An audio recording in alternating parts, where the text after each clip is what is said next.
is the day that the Lord has made. We will rejoice and be glad in it.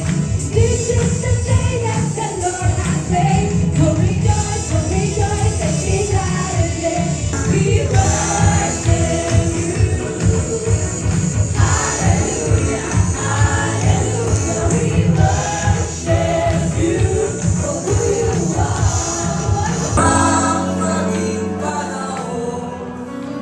Anumang pagkakataon, anumang maging sitwasyon, ika'y pupurihin,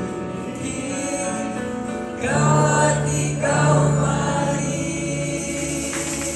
Dakila ka, O Diyos, tapat kang ang tunay, magmula pa sa ugat ng aming langit.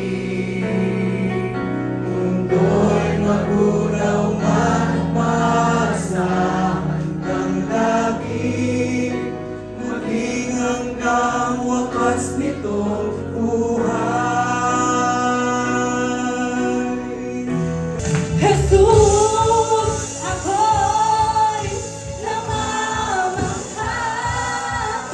Ikaw ay dakila, wala kang katulad. Ang ngalan mo'y itataas. Buong langit at lupa, kami ay sumasamba.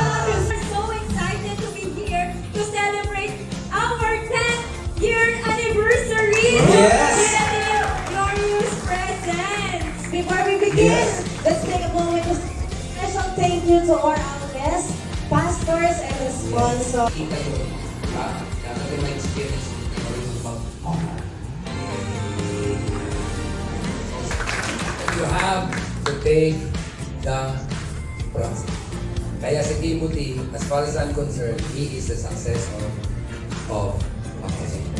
He got the anointing, though nothing is recorded, but I believe that we are acknowledging through their leadership and to this church, Lord, your presence is more than enough, and that is all we need, Lord. Because Jesus, Lord, to live and to really, Lord God, we live in this earth.